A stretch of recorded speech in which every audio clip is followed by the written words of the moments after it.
What's going on, everyone? It is Tuesday, December 14th, and welcome to episode 6 of the 9 by 9. My name is Everett DeLorme, joined today, as always, by Mr. Rob St. Clair. And Rob, let's just jump right into it. It was a Let's hop big into it. week. It was a big week of volleyball. First of all, starting with the event that the volleyball world should be watching, but probably isn't, and that's the Club World Championships that went down last weekend in Brazil. Yeah, so we talked about this tournament last week, a decent amount previewing it, and we did not have particularly nice things to say about it in general. And so some of those takes I will definitely stand by. Like, this tournament shouldn't really be done the way it is, and it should be expanded. It should be done at a different time in a different place. However, the things I will definitely admit that I was wrong about was the on-court part. Sado Cruzeiro winning the World Club Championship, beating Trentino 3-0 in pools, beating Lube Civitanova 3-0 in the finals. I was very surprised. I did not expect Sada Cruzeiro to be on the same level as those two elite Italian teams, and it turns out they are. Miguel Lopez, well-deserved MVP. I, as a North American fan, am terrified of that fact because him and Marlon Yant might be two of the best 5 outside hitter prospects on the planet right now. Yeah, Sada looked outstanding. We barely saw Usmani Wantarena. We did see a little bit of Ivan Zaitsev for Lube, but opposite was not a strength, to say the least, and neither was serving. What takes did you have about this tournament? Honestly, it seemed like the only team really informed there was Sada Cruzeiro, Yeah. right? And it seemed like Lube was tired. It seemed like Trentino was tired. Like they were able to get up for the match against each other, but still, like, just didn't have it all in the tank. And I mean, it must be difficult with that much travel going on. You got the Champions League going on. You've got this, Superlega going on. There's just so much going on when it comes to the World Club Championships. And realistically, Sada Cruzeiro was the only team that looked good, right? And it makes Yeah, sense right. that They had the easiest. They had the easiest, set of external circumstances. They had the crowd was unbelievable. The crowd in the championship match was insane. yeah, Probably the most significant home court advantage I've seen in volleyball since the pandemic you're been not wrong. has Yeah, died down slightly. It was unbelievable. And yeah, jet lag is a factor now, and we'll get into this in a little bit. But I am so I feel very validated when we talked about Zaxa pulling out of this tournament, about the travel that they would have had to go through, great call for them. considering they played in Novosibirsk today in Siberia and barely won that match. Now we got to see what Lube and Trentino do, because they played those matches on Friday in Brazil. Civitanova plays tomorrow, although they have to play Maribor and they're not very good. But Trentino plays Thursday at home against Fenerbahce. And Fenerbahce is legit. So that's less than a week to fly across the other side of the world, get reacclimated, and play a very good team in a very important match. And I'm really curious to see how both those Italian teams hold up with that travel schedule. I mean, for Lube, as you said, they're playing Maribor. They can probably roll the bench. Yuri Kovar is going to get up there nice and high and get some swings. And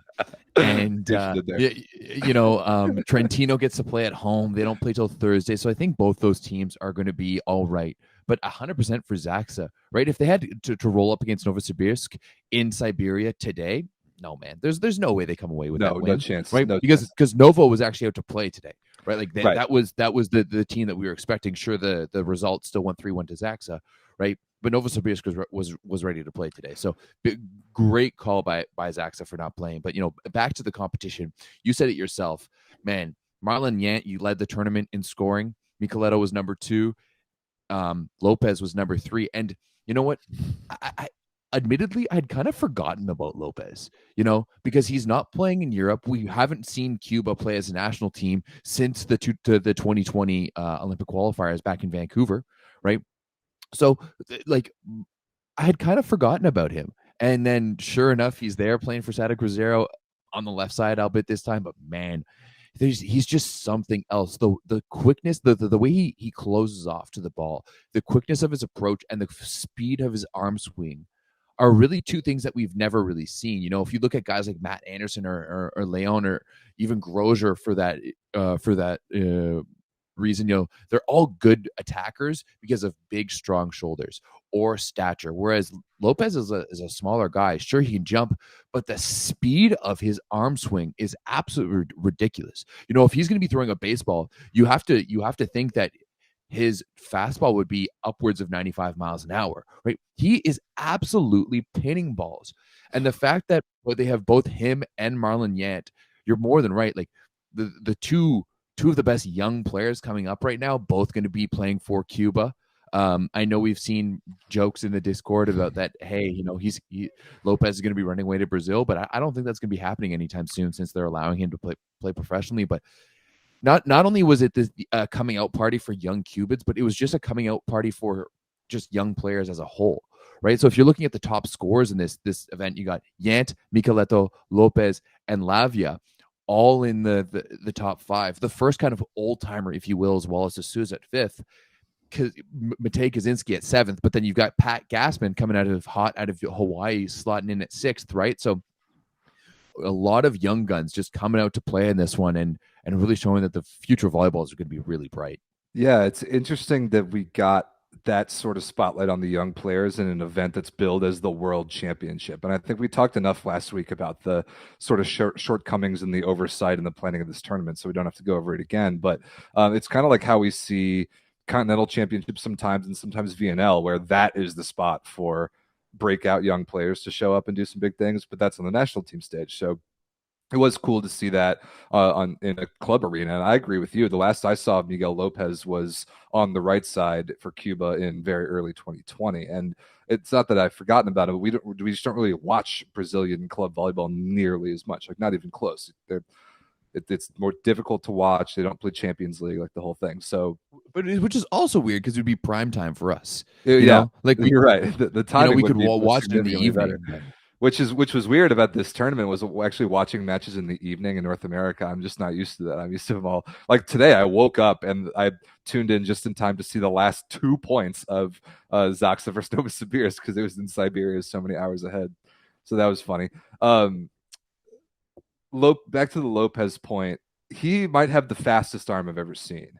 And the only thing I had ever seen before that compares is I've seen Nick Scherzen play in real life, a former Ohio State Player of the Year, played in the VLA circuit here in the States after he graduated. He plays in Poland now. That dude had the fastest arm I've ever seen in person, and he's able to beat blocks in such a way because the speed of his arm just doesn't make sense. To a blocker's eyes, it's a completely different thing that they don't ever see. And if you combine that, like that caliber of arm, with even a little bit more strength and a little more jumping ability of Lopez, if he can really catch up and learn to pass the ball at a truly elite level, he's going to be really, really scary. And I know we've got Ronnie in the chat right now talking about, RIP Canada and USA. Ronnie, shut up, dude. We've got you for now. But I am scared of those young Cuban He's not wrong. He's not wrong. I hate it. I hate that he's not wrong. I'm scared.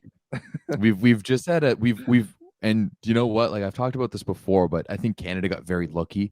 Like there's multiple things that had to happen for the rise of Canadian volleyball internationally, and 100% the downfall of Cuban volleyball had to be one of them, right? Because there just wasn't enough room at the top. But now you've got Canada that's much more legitimate, has a solid program. You've got the USA who, might I say, is kind of struggling, especially after the retirement of Taylor Sander. It's kind of leaves them in a spot like, where's this team going? What are they doing? But Cuba, man, all they need to do basically is find a setter to dish that ball. Yeah. I'm not entirely sure they have that. I think 100% their setting was one of the issues so far, especially at the Olympic qualifiers.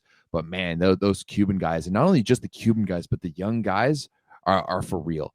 And I think we're really starting to see that passing of the torch, and the short run that we're going to have to Paris 2024 is going to be filled with young players, those exact squads right there. Yeah, exactly. Yeah, Micheleto for Italy, Lopez and Yant for Cuba. You've got Rokmosic for Slovenia, and then somebody brought up in the Discord today, probably Efe Mandaraja for Turkey. Those might be the best 5 young outside hitter prospects in the world. I don't think any of them are over 22. Maybe even less. And 3 of them were here on display in the World Club Championship. So congrats to Sada Cruzeiro. Huge win. I didn't really expect it. The crowds were unreal. Lube and Trentino, we will see how they handle the travel back to Europe and jumping back into Champions League and the Superlega as we will talk about in a little bit. Now, There's one other I was thing, fun I was thing to one. watch about I this. actually wanted to ask you a question though, because Yeah. I had to work for most of these matches, so I didn't watch that many of them. But what did you think of the new rule changes? Yes, yeah, great point. So this was a trial period for a couple of FIVB proposed rule changes. Really the biggest one for me was the timeouts. They had one technical timeout at 12. Like some turn, if they're going to do that, usually it's when a team gets to 8, when a team gets to 16. Instead, this time it's only one in a set when the team got to 12, and each team only got one timeout. So it really was minimizing the number of potential stoppages within a set. And then the only other, like, the benches were on the opposite side this time, so they were in the camera view behind the up official. That was a little different, but I don't think it made that much of a difference. And then they were trying to put a serving clock on servers, like to speed up the time in between points. I think it was like you get 7 seconds to get ready for your serve, and then 8 seconds from the whistle is blown from the time you have to serve. And I never see a clock in the arena. I don't really think that came into play very much, but the timeouts thing I thought was interesting because they play with that a lot in different tournaments, like whether or not they do technical timeouts at all. In the Olympics, they don't, but this time they should have because they would just play commercials during the matches, and that drove me insane. One timeout, though, is really interesting, and now that puts even more emphasis on the challenge system as a way of kind of stopping the momentum of play. And that's already a pretty prevalent thing now, anyways. I didn't think this made a huge difference, but I'm curious to see if those particular choices go anywhere in future tournaments, I guess. Yeah, I mean, we'll have to see. It's the FIVB, right? So they like to change rules, like I change my socks. And it's just we'll see what happens of it. It's interesting to see that they're trying to pick up the pace of play and stuff like that. Just not entirely sure where that was going. We've got some comments in the chat saying, to paraphrase Heinen, I love the benches on the same side as R1. Coaches can go argue direct. Yeah, so we talked about Vital Heinen becoming a commentator last week because he had a disaster of a debut with a horrible microphone. You couldn't understand him. This time with Clayton Lucas the two of them did all the elimination matches in the World Club Championships. I actually liked it a lot. I thought Heinen was a pretty top tier analyst. And he gave a lot of insight. Like he was predicting where balls are going to go offensively, just because, like, all right, this rotation, you're going to set Lucarelli, you're going to set Wallace, you're going to set Pipe, whatever. He was right about a lot of those, and just about serving choices and like keep it in play versus be aggressive. Like he was really insightful about a lot of that stuff, and I thought it was cool. And then yeah, he made fun of himself, I guess, and several times about like, well, actually, he said that there are 3 ways for a coach to stop a set. It's a timeout, a challenge, or a yellow card. He said that like a coach getting a yellow card is a legitimate way to slow the momentum of a game down, and he's right because you don't give up a point for a yellow card anymore. So I thought that was kind of funny too. I know. I like that a lot. And you know what? I like how you say that. As I said, I didn't watch that much of it, but especially watching clips and stuff like that from the finals, I did like Clayton Lucas with another someone else, which is kind of what I've been saying for a long time, is that he doesn't necessarily have the volleyball knowledge to carry a broadcast on it by himself. Maybe like someone like you could, but put him like he's obviously a world class and top notch commentator, and put him with someone who knows the game, and that's kind of a match made in heaven. Yeah, My I next like question. match. My next question for you, Rob, is we saw the first year coming out of Hawaii, Pat Gasman really be the only good light there for Funvic Tabote, the Brazilian club, leading them in points. He was 6th in points, 2nd in blocks overall. Is this a wake-up call to the U.S. national team that he needs to be in the USAV gym? Great question. I think so. The only criticisms about Gasman's game coming out of college are that he's a little bit too slow. He's got elite level size. He's like 6'10". I met him over the summer. He played VLA. I stood next to him. He's enormous. He is a very good fundamental, and it turns out quick enough blocker at the elite level. Like leading your team in points at a World Club Championship as a middle is a pretty crazy. Fundamental, yeah. Is ridiculous. He's a very, very high level attacker, which we saw with Joe Worsley, we saw in this tournament, and then he's really good from the service line. So I don't really see any weaknesses there as far as a high level middle blocker goes. He's like 23 at most. I would put him about 6th in the USA middle depth chart right now, and maybe even a little bit higher. And there's no reason not to include him in the pipeline. I think it would be a waste of a middle with elite size and definitely more than good enough athleticism. Like I think Speraw, so John Speraw was a short athletic middle in his playing career. And I think he tends to gravitate towards that player in the middle a little bit more. See David Smith, see Mitch Stahl, see Taylor Averill. But the way the game is going right now, you need a Jeff Gendrick, a Max Holt, a Pat Gassman, somebody of 6'9" or above size if you're going to beat teams like Russia or some of the Polish middles or like some of the absolute massive giants around the world. So there's no reason why Gassman shouldn't be in the USA gym. I think he really put himself on the map this tournament. I would love to see him in red, white, and blue. And if not, then we'll certainly take him back in the VLA this summer. I mean, of course he would, right? He was looking pretty good. Looked great. Finally, we do have one more thing we want to chat about from the Club World Championships. And this one is going to be a little bit different one, kind of, not really. But we want to talk about the jerseys. Now, because it is an FIVB event, there is different jersey rules. You can only have the one sponsor logo on the front. You can't have a million sponsors like we see over some teams like Lube take the opportunity to have a new set of jerseys that look real nice, like the black, especially, we were talking it before, real nice. The black with the sublimated Lube, as we see there. Ivan Zaitsev finally hitting the court a little bit. The number 9 in red, mint. Love that look. Awesome. Loved all three of them, really. Same thing as the first set of jerseys we saw with the Sada Cruzeiro. Rob, you're partial to the blue ones. I'm partial to the all white ones. Oh yeah. See, the whites are awesome. I don't love that collar, but the whites are awesome. For me, I'm a big fan of the white and gold because that means you're in a championship mentality. You know, you're coming here to win. You're coming here to be the best. If like Toronto or Vibo had gold in their jerseys right now, we'd be clowning them. But because Sada Cruzeiro is basically the Zenit Kazan of the Western Hemisphere, they can do that, right? They can wear those gold accents because they are the champion. They are the champions, right? So they come in with a little bit of swagger, a little bit of swag, feeling good. And you can see that they still have the gold accents on the blue jerseys, but they just don't pop like they do on the white ones. They look great. So if you want to learn more or talk more about volleyball jerseys, either hop in the Discord or read the piece I wrote on volleyballsource.ca earlier this summer, ranking all the VNL jerseys top to bottom. I had a lot of fun doing that. So I have a lot of detailed thoughts about sports uniforms. Lubes are great. Sadas are great. Check out Trentino's. We've got blue Trentino, red Trentino, which we almost never see. I really like the red Trentino. Can we go back to that red? Oh, totally. The white Trentinos were a miss for me. They were just basic, but the sublimation that you got going on there on cool. I don't know what that logo is. It just kind of looks like an arrow, but man, yeah, I like those Trentino jerseys a lot with the Italian flag on the collar. Joe in the chat talking about uniform karma. Yep, big deal. The better you look, the better you play. This is a fact, and there are no arguments to the contrary. The three best looking teams are the three teams on the podium. Almost always that is the case, and in this case it certainly is because Funvik just wearing plain red, like boring, whatever. And then the other two teams, I don't even know who they are, and I don't want to talk about them.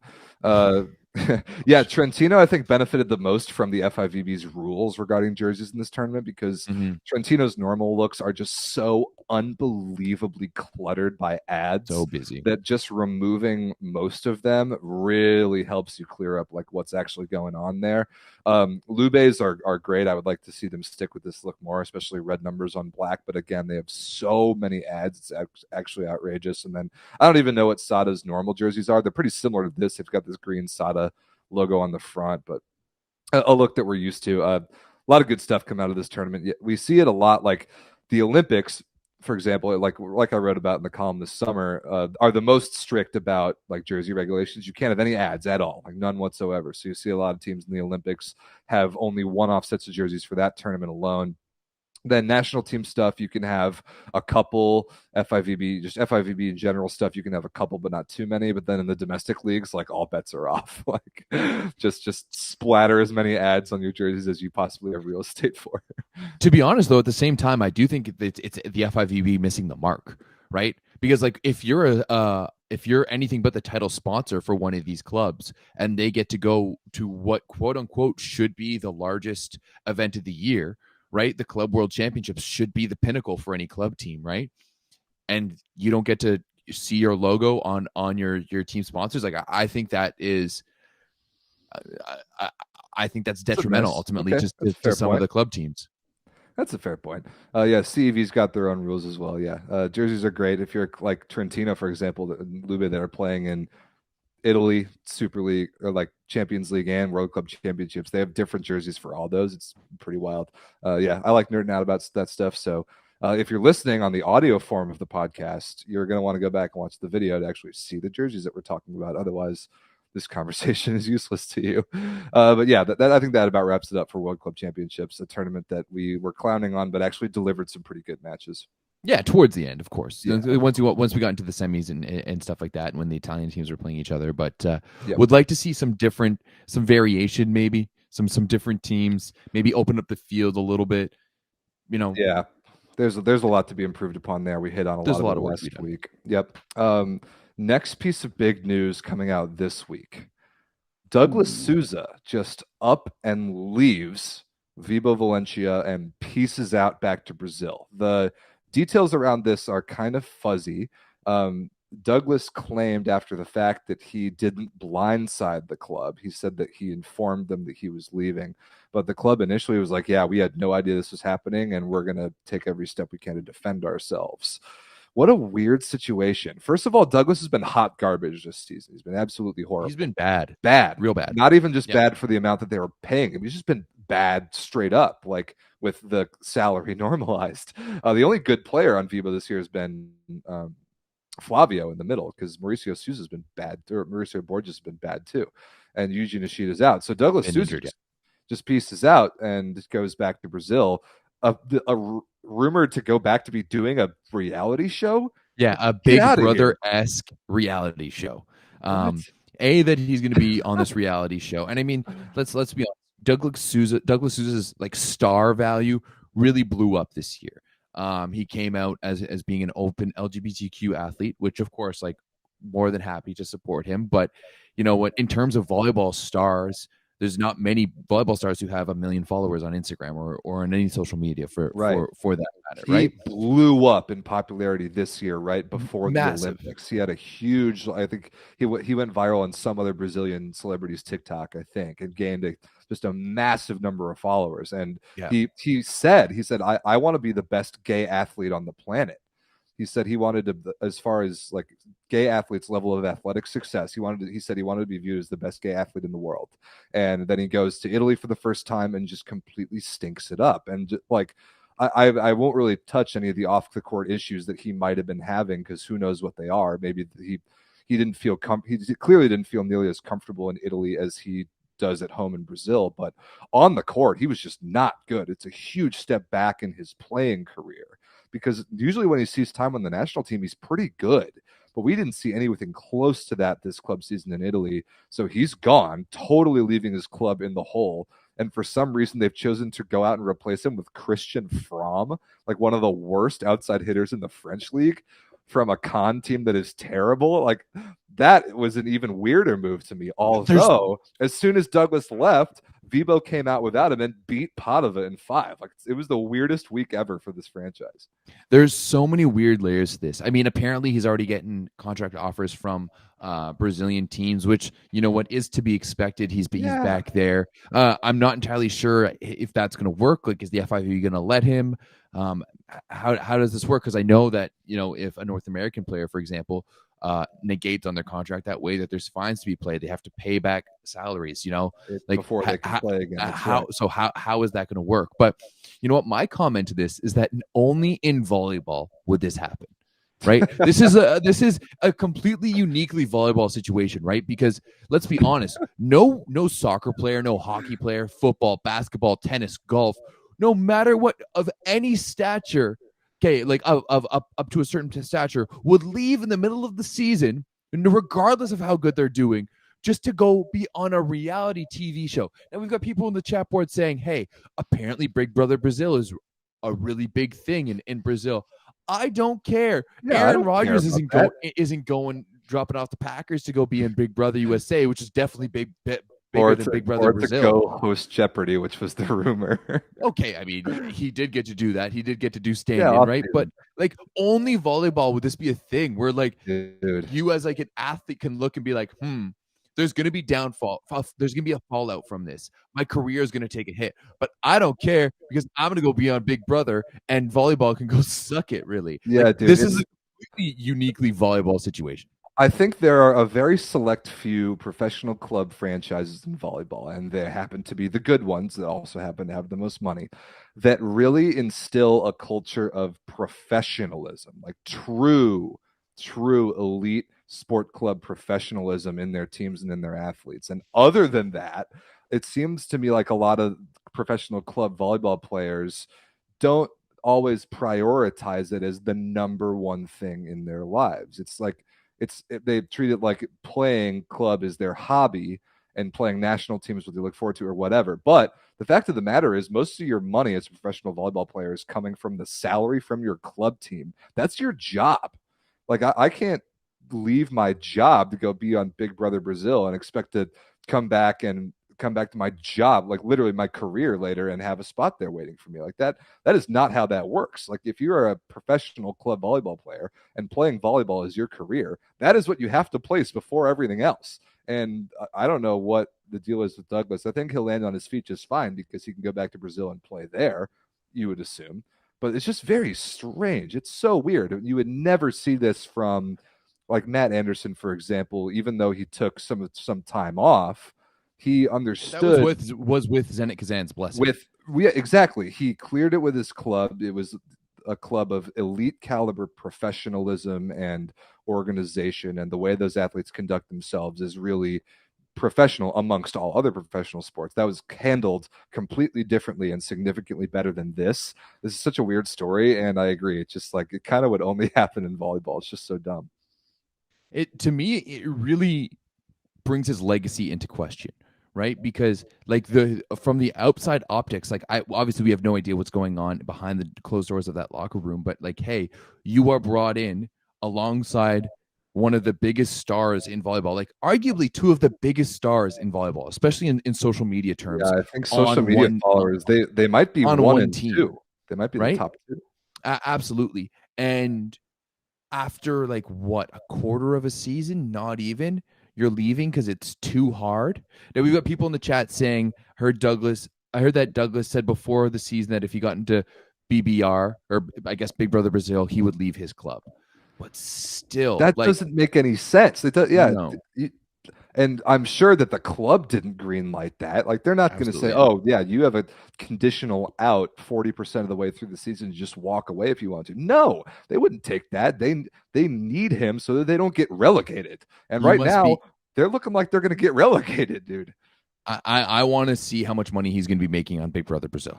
Like that's something that I truly want to see. Like, how is this going to? I think that's going to come out. But and I mean, just to wrap up this point, it's way too early to talk about his legacy. I don't think he's old enough, nor is he a good enough player to be talking about his legacy just yet. But in terms of his aspirations of being the best gay athlete on the planet, this is a significant step in the wrong direction.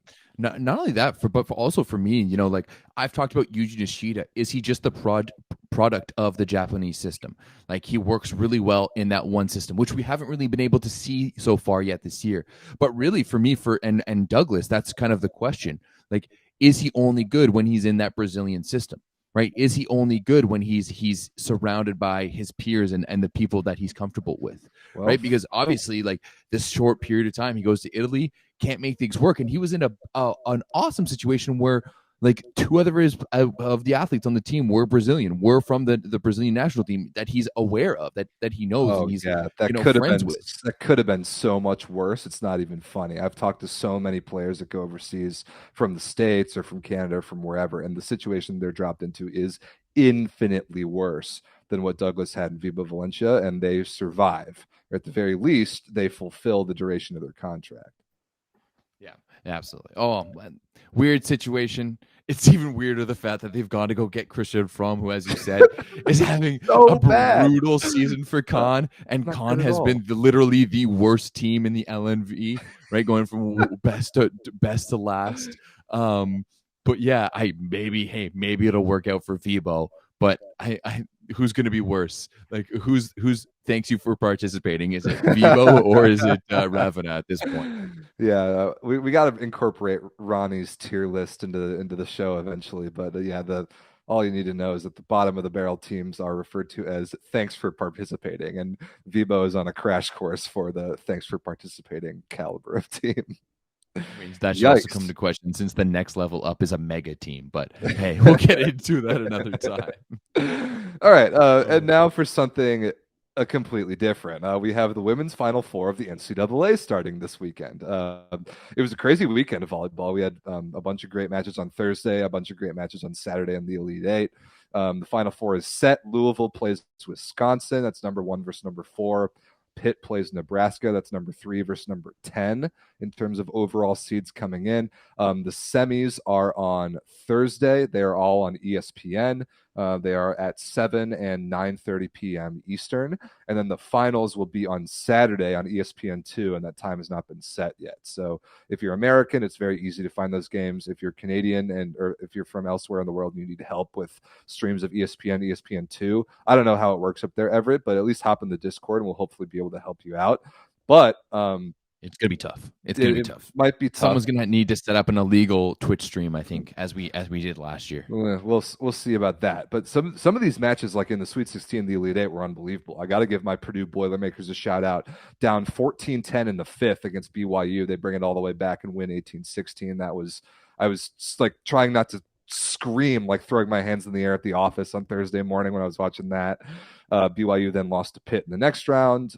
Wisconsin looked really good. They beat Minnesota, who beat Baylor, I believe. Nebraska beat Texas. That was awesome. Louisville It beat looked like Georgia that Tech. Nebraska Texas match was That absolutely was lit. nuts, especially because it was in Texas. I think Nebraska, the only team to make it to this point who didn't win that regional at home. Louisville, Wisconsin, and Pitt all hosted those matches in the Sweet 16 and Elite Eight. So a significant advantage for them, which is all the more impressive that Nebraska made it here. These matches are going to be insane. I'm very excited to watch them. And Everett's talked about the last couple of weeks, the level of production. You're probably going to get Paul Sunderland on the call, which is as good as it gets in the world, in my opinion. The camera angles that like you had Karch commentating like regional round matchups. Like Karch was on the Baylor game. Yeah. You know, the Baylor Minnesota game. They really did it right a few others. tournament. Right. So absolutely. I think, you know, I've said it before. I definitely think that the NCAA women's tournament is one of the best products that we have in all of volleyball. You know, like Olympics, World Championships, or Nations League, whatever it may be, I would put the NCAA championships right up there. I mean, as you would the men's Final Four with the NBA. You know, it's as big as a spectacle. But yeah, you know what? I love this time of year. I think it's the best volleyball that we can find, and love watching it. Yeah, and hopefully and by we I mean like the professional volleyball people in the States or in North America, and especially the men's people, hopefully we can capitalize on a little bit of the momentum that the women's tournament generates this time of year. I say that because we get this opportunity every year and it almost never goes anywhere. But hopefully we can put some good product in front of people that still have volleyball in their minds after watching this weekend. So if you want to watch and don't know how, hop in the Discord and we will try our best to help you out. Another big women's volleyball tournament that is happening this week, World Club Championships Women. Similar format, 6 teams only, but fortunately it's in Ankara, it's in Turkey, and there are 3 European teams. So Vakifbank, Fenerbahce, and Corneliano all playing in this tournament. So I think that immediately right there is a better field than the men's. You've got Minas Tênis Clube and Dentil Praia Clube from Brazil, and then some Kazakhstani team that picked up Betania. Yeah, they picked up Bethania de la Cruz just to play this tournament. I thought that was pretty interesting, but they're going to get steamrolled. But Fenerbahce and Corneliano are in the same pool. Likely collision course for Vakifbank Corneliano in the finals, which could be a Champions League finals preview. Some pretty good matchups there that will have a lot to do with like the rest of the club season. So that starts tomorrow and has a pretty similar format to the men's tournament from last week. You know what? And ultimately, I think it's going to be much better than the men's I think it tournament will too, too. just because of the quality teams here. Yeah. You don't have teams turning it down like Zach says that aren't going from the men's side. They're all there. We got Fenerbahce, you got Vakuf Bank, you've got Canigliano. I don't really know much about the Brazilian clubs, but I'm sure they're going to be good as well. So yeah, I'm excited for this one. Won't be able to watch much again just because of timing, but yeah, I think it should be another good tournament. Yep, volleyballworld.tv for all of those. They are in Europe, so I think they're then Istanbul is even further ahead of CET. They might be 8 hours ahead of Eastern time, maybe 7. Uh, check that out for yourselves Oh if you wait, want to watch that this one's in tournament. Istanbul, so it's during the Yeah, day. yeah, yeah. I can definitely Yeah, watch it's this one. during the day. Good, It's not prime time like it was in Brazil. So check nice. that out. That'll have interesting implications on the rest of the women's club season. That's gonna mean a busy week for volleyball because we got the Women's World Club Championships kicking off tomorrow afternoon, but you've also got Men's Champions League going on tomorrow afternoon as well. Yep, Men's Champions League. There are a few pretty decent matches today. We already talked about Zaksa beating Novosibirsk 3-1. The last 2 sets were extremely close. I think they were both extra points. Novosibirsk looked significantly better than they did against Lube when they got embarrassed 3-0. Stomped. They played at home, and the crowd there in Siberia was pretty sick. I was really impressed by that. But unfortunately, Gord Parrott and the boys unable to get a point on the board. They weren't able to force it to 5. And now 0-2 with 0 points. Their Champions League hopes might be over, especially because they have to play Lube and Zaksa again. But I mean, they could turn things around. Maybe they could pick up. Maybe they could just run the table throughout the rest They of would it. have Like to. it's They would have to they would win have their to next finish 4 4-2. matches. Yeah. So it's still possible. But you know what? I think at the beginning of the season when we talked about this, I thought Novosibirsk, they were looking so good. They were taking down teams left, right, and center. I thought they were going to be one of those top teams, and now I just don't know if I see it. I don't know if they can really challenge Zaksa and Lube right now.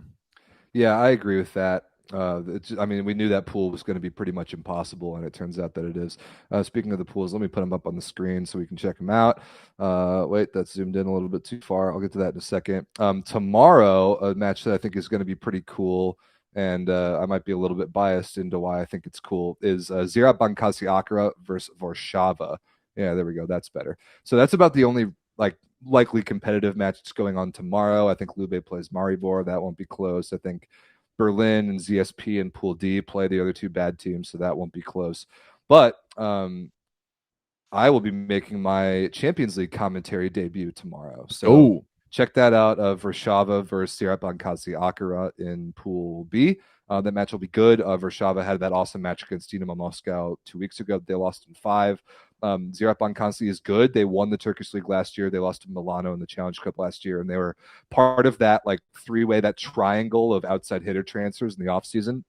So they had Trevor Kleveno, they thought was going there, ended up going to JW because we thought that Tina Earnout was going to JW. He instead went to Zenit St. Petersburg, and then Oriol Camejo came from Zenit St. Petersburg to Ankara.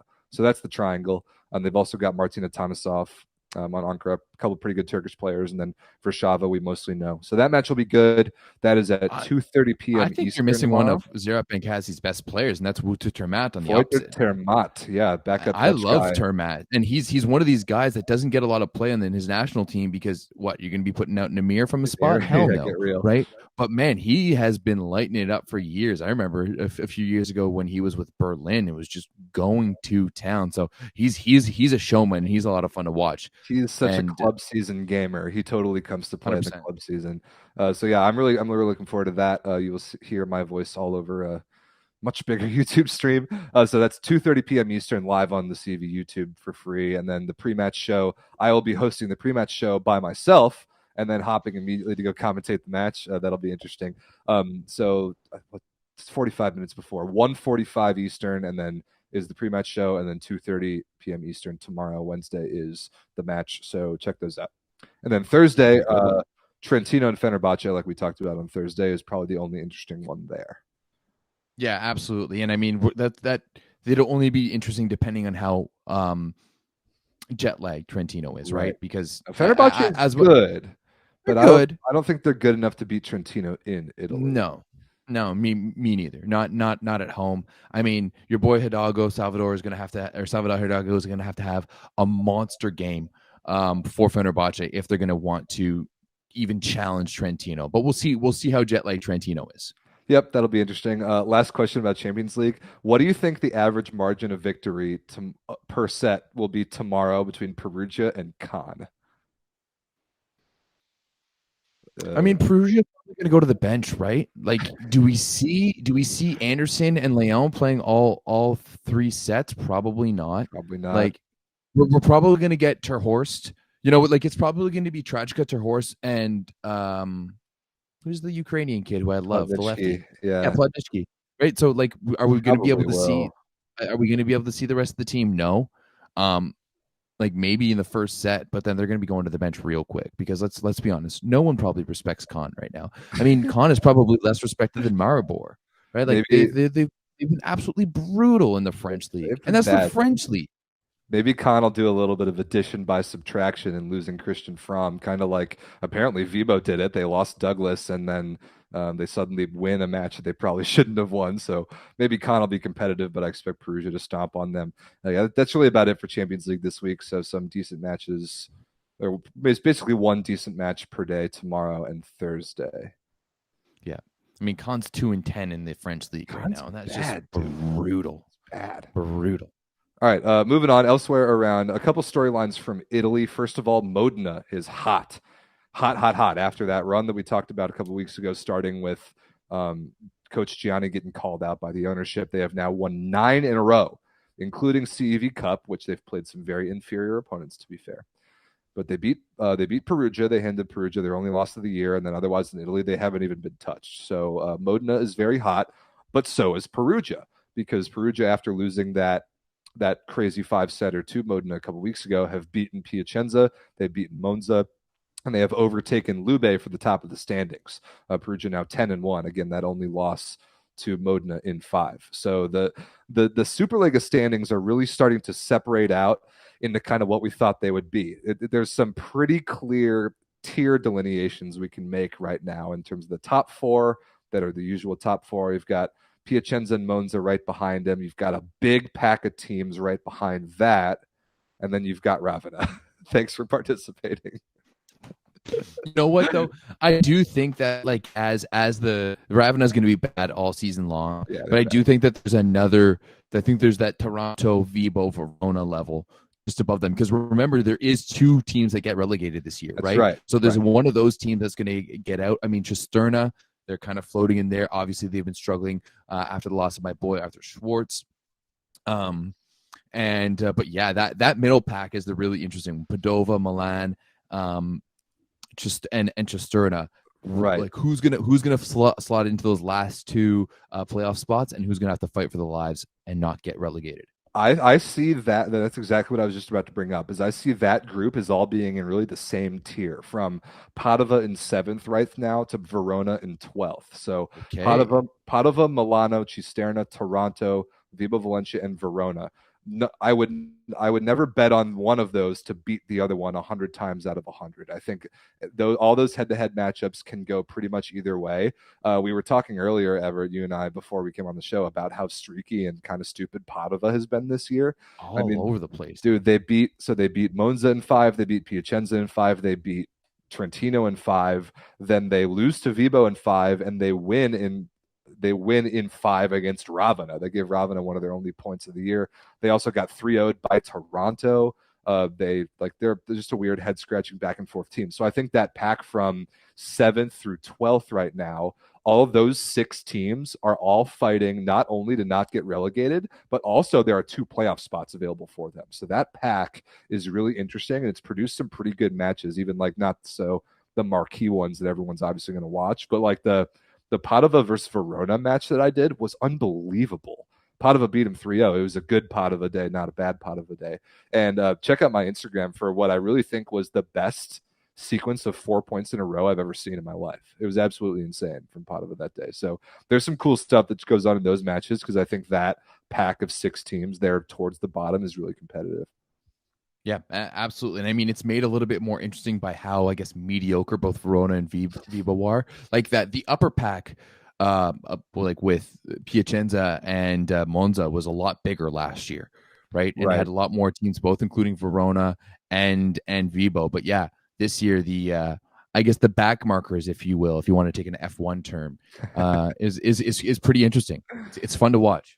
Yeah, I think Monza and Piacenza at 5 and 6 are really in a group by themselves, and I've described that as a group that I wouldn't be surprised to see them beat the top four.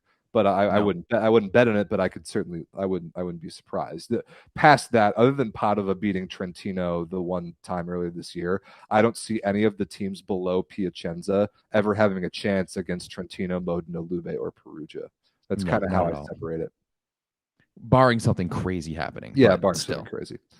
I mean, Trentino had a stretch with no Micheletto and a lot of injuries, and they still won all. They beat almost all the bad teams except losing to Padova in five for one time. Yeah, you're Uh, right.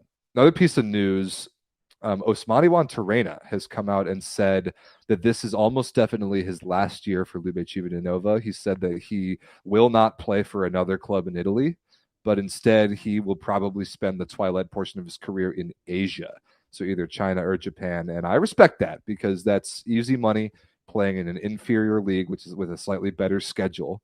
Definitely Japan is a much better schedule. We talked about China like being weird and adjusting their foreigner limits like 2 days before the season started, but Juan Torena has said that, and Lube will have to restructure kind of how their lineup works next year because not Will they only though? has yes, because not only is Juan Torena an absolute monster and he's been there for so long, but he's Italian, and Oh they will yeah. have to restructure the way that they play out the Mhm. foreigner limits in that team because right now they have a foreign setter in DeCecco. They have an Italian middle in Anzani, an Italian libero, and Juantorena counts as an Italian outside. So losing a top tier Italian outside will force them to restructure the way their team works. Unless you keep Ivan Zaitsev as an Italian opposite, then you can spend that foreigner slot on the left. So that'll be interesting to see. And it's But I mean, I bet you that's exactly what they're doing, right? Let Zaitsev come back and rehab this year. Get him some time. You've already got Yant who's slotting in and really just kind of going to be a seamless replacement for Wantahana, right? I agree. So I think that's exactly what's going to happen. But you know what is playing in Asia, similar to playing in the MLS in soccer.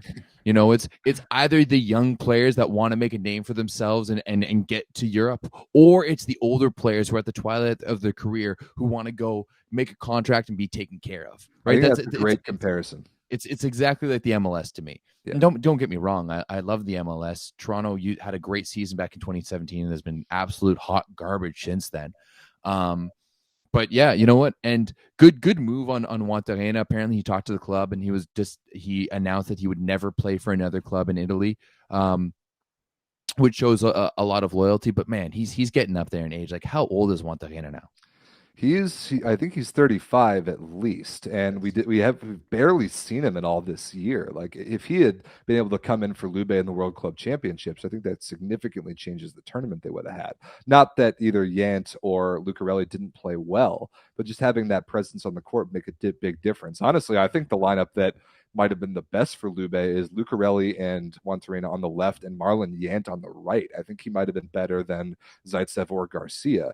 But we'll see what Juantorena is able to do the rest of the season. Lube are definitely going to need him, especially coming down to the sort of championship season in the next 3 or 4 months. But for now, yeah, that we'll look forward to what Lube does in the off season if indeed Juantorena does leave the Italian league for the first time in God knows how many years. So Juantarena is an 85, so that makes him 36. 36. All right. Yeah, turning 37 next summer. So yeah, he's getting up there, and I bet you like the number of jumps that you're getting in the Italian league from training and matches, and then whatever Champions League CEV that you're playing, obviously World Club Championships, like that's getting to be a lot. And a lot. maybe we're going to see what he did. Both Kubiak and Kurik are doing in Japan, and just go and hang out in Japan, have a manga written about you, and then go ball out for the rest of your career. Dude, it'll be a pretty nice life. We already know that Juantorena is retiring from the national team, so he'll have his summers open. He'll play a shorter club season in either China or Japan, still get paid a pretty decent amount of money, and then be able to just walk off into the sunset whenever he wants. I think it's a pretty well engineered career, dwindling for him. And respect, he deserves it. He's one of the best players of all time. Ooh, of all time. one of the best players of all time. We're gonna get. You would rate him like where would you rate him on in terms of outsides? Like you're Of rating him all up there with time, Chiba? no, he's one tier below Jiba. Ooh. That's a conversation for another show, man. I'd like to have a conversation with Ronnie on where does he rank, and I know he's going to go off as soon in the chat board as soon as I say this, but where does he rank among all-time Cuban outsides? You know what, like, and there's been a lot of good ones. You know, got Lionel four Marshall. that are active right now, and then Yeah. you add Lionel Marshall. That's five. That's a huge group. So interesting, but I think it'll be fun to watch Juan Tejeda in his twilight years in the V League or something. I agree. All right, moving on from that, there was an interesting match that happened yesterday in Poland. Zawiercie beating Skra Belkotov in 5. Listen to these score lines. All right, so Zawiercie 25-21. They then lose the second 25-10. 10! 25-18, they win the third. 25-23, they lose the fourth. And then they win the fifth set 26-24 in a game to 15. So they accomplished two crazy things. They won a match, period, where they lost a set 25-10. And also they won a fifth set 26-24. That's about as deep in a fifth set as I've ever seen in my life. That match was insane. It was like yesterday morning. Adanos was telling us about it in the chat, but that's crazy. It sounded like Mateusz Biniak for Skra in the middle tried to carry them the whole way, and he was like just 2 points short. Yeah, it's definitely crazy. It's even bigger the more that pushed Zawiercie above Skra in the standings now, and they slide into fourth with Skra dropping back into a tie for fifth alongside Olsztyn. But man, the Plus Liga it's Zaxa and everyone else this year. Zaxa's a perfect 12-0 so far in the regular season. The only loss that they've had is that one to JW in that preseason cup. Don't know exactly what the cup was, but I mean, you've got very similar to the Italian league, except for you've got one top team and then don't really know what's going on there between JW, Warsaw, Zawiercie, Belchatov, Olsztyn, Rejov. You know, they're all pretty good. And yeah, I'd say 2 through 7 are all right there together, but there's a pretty clear number 1. Mark your calendars for Zaxa versus Lube. I think it's like January 12th or something. I think it's a Wednesday. It's a Champions League. It's going to be insane, and you're going to want to watch that. But yeah, I thought that 26-24 in a fifth set was like nothing I've ever heard of in my life, especially when the team that won had gotten beat 25-10 earlier in the match. That's crazy. I didn't watch it. I'd love to see Adanos's kind of report on it. But is it one of those where they just kind of like, hey, someone went on a hot serving run and like that's the end of it, and we're just gonna throw this away for the set. We're gonna go start the game, and it's just gonna be a 3-set match from now on. When Italy beat the United States in the Olympics in 2016, a very similar thing happened. I think we beat them 25-9 in like the third or the fourth, I can't remember which, and then Italy came back and they beat us in 5 to go to the gold medal match, and that absolutely ripped my heart out and threw it on the floor because we won a set 25-9 and we didn't win the match. It was the craziest thing I've ever seen in my life. So. And who knew that would be the States' last real chance to win a medal? We're not going to talk about that. Why'd you have to ruin my day, man? Come on, relax. All right, but before we get to the well, let's just hop into it right now. The one match that I really want to put on your radar that we haven't already talked about in terms of Champions League, Women's World Club Championships, NCAA. Forget all that and set your calendars to Lube versus Perugia, Sunday, noon Eastern. Do whatever you can, stop what you're doing in your life, and watch that match. That will be the biggest match in the regular season in Italy by far. And what's funny is that the way the season works is that everybody plays each other exactly twice. So they play everybody once, and then they play everybody again. And I don't know if they like copy paste the schedules and just switch what gym it's in, but this coming week, this weekend, is the last match of like the outward half of the schedule, and then we come back in. And so the 13th match, like each team's 12th match, we finally get to see Lube versus Perugia, both of them seemingly at full strength. There's like no excuses that I can think of for either team. That will be incredible. So Lube versus Perugia, Sunday, noon Eastern, it will be the match of the year in Italy so far.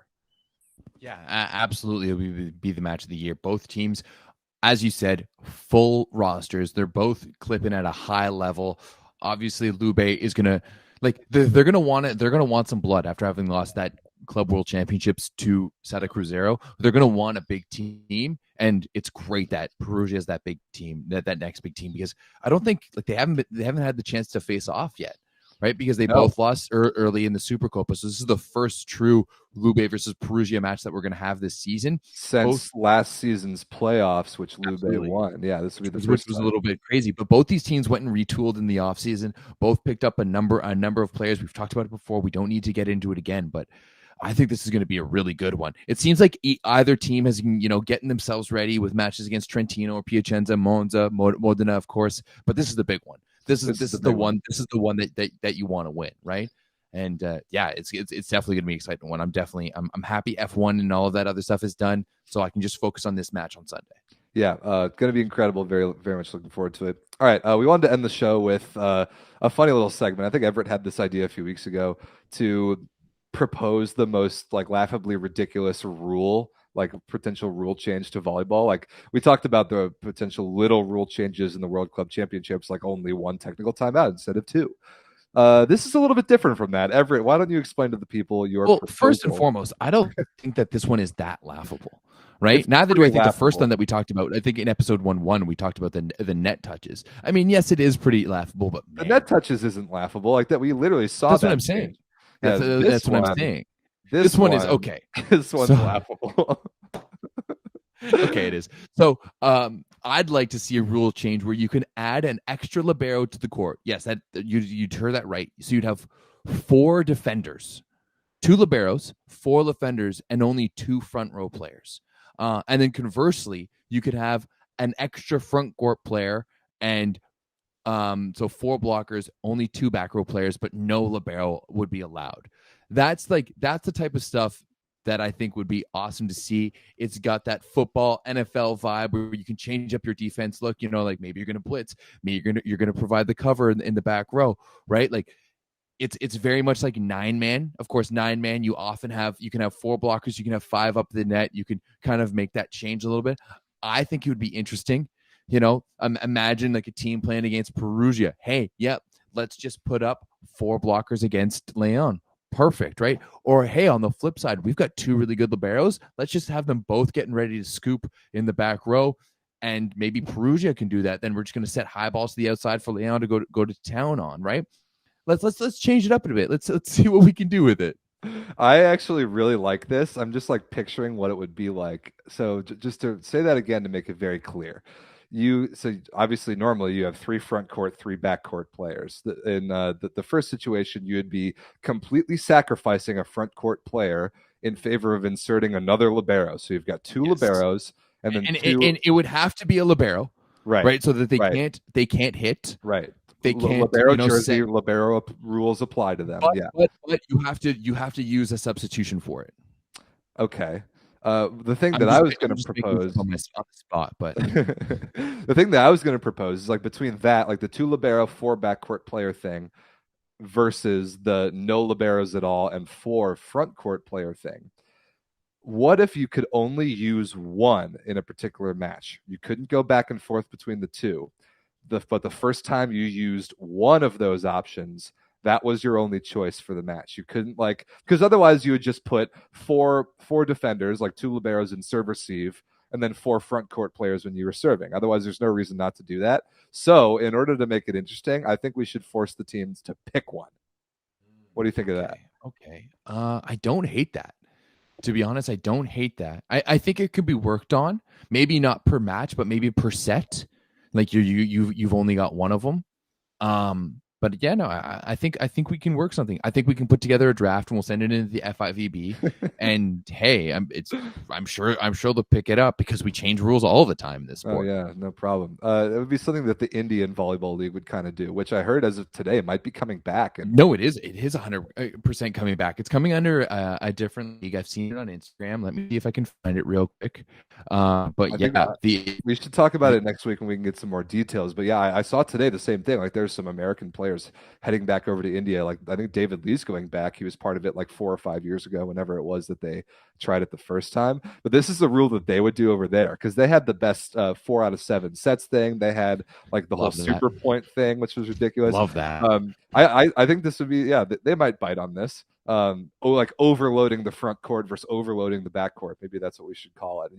And the price for overloading one, yeah, overloading, and the price for overloading the front court or the back court is one libero.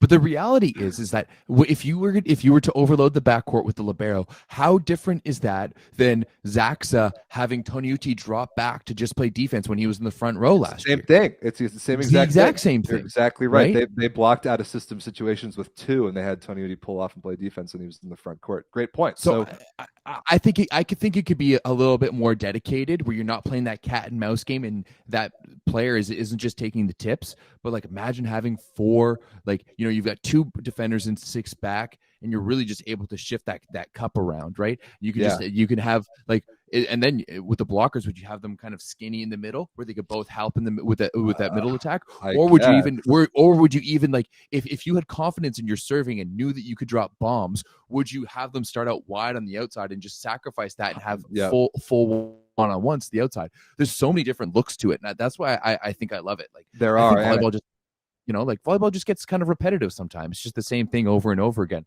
Let's change it up a little bit. And I think that forcing a team to pick one really would have to be the way to do it. So here's my question: if you're playing against Perugia, like you got Perugia right now, you've got Wilfredo Leon, Matt Anderson, Rick Liskey, the middles, they're unbelievable. Gianelli from the service line.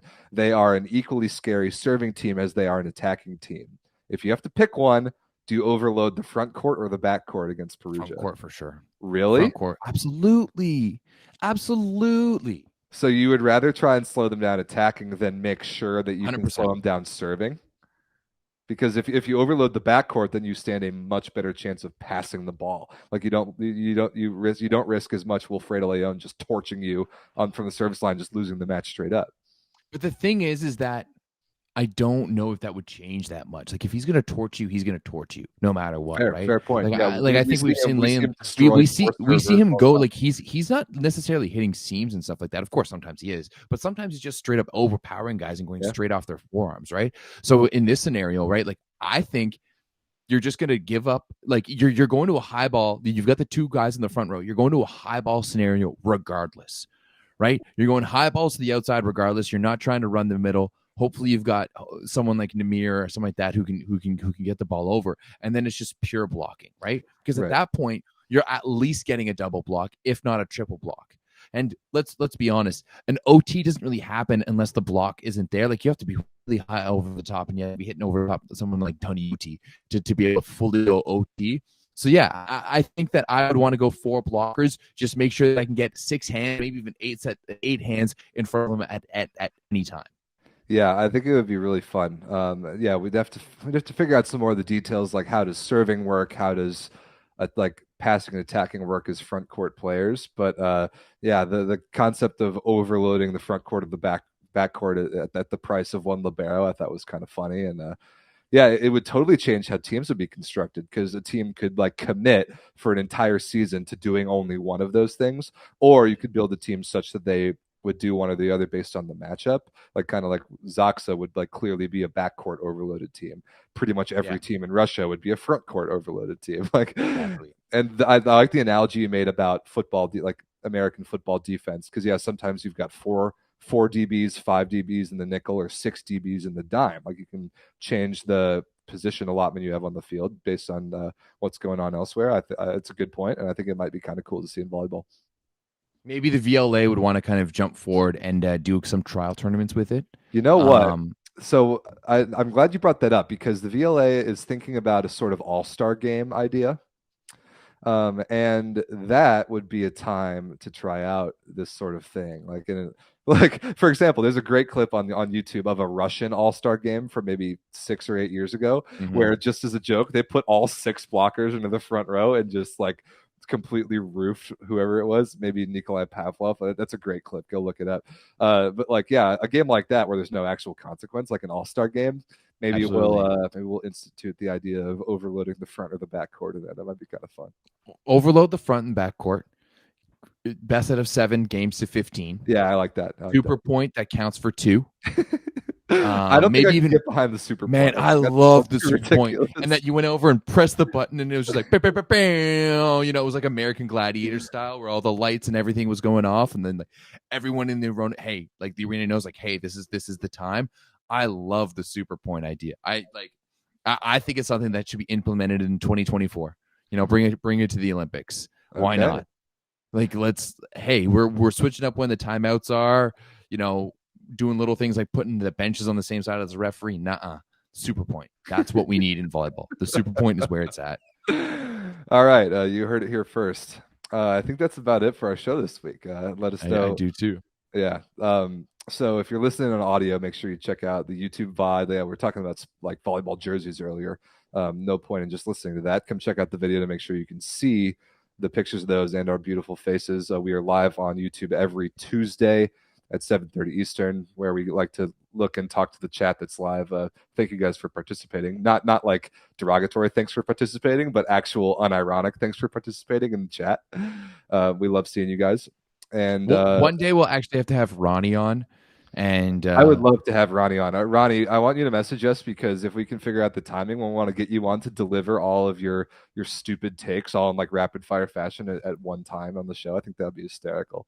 Also, oh, I've got the T-shirt. look at that. Boom, Whoop. 9x9 merch, and others at thatvolleyball.store. How does it feel? Is it a nice shirt? Oh, it's phenomenal. Yeah, this one and the spicy volleyball shirt, which I wore last week. They're tremendous. I love them, and you should all buy them. Yeah, I got the delivered notification from Canada Post, and it 100% was not delivered to me. So now I got to figure out where my package is, and that's why I don't have any other merch yet. I'm a little upset that you got it first. I'm not gonna lie, but hey, that's how it goes sometimes. Is what it is. Yeah, hopefully we'll see it's like accidentally matching shirts on next week's show. Enjoy the volleyball this week, boys and girls. We will see you next time. Peace out. And don't forget to join on the Discord. You can Yeah. find it in the show notes here or over at volleyballsource.ca. All right. Peace, guys. We'll see you next week. See you next week.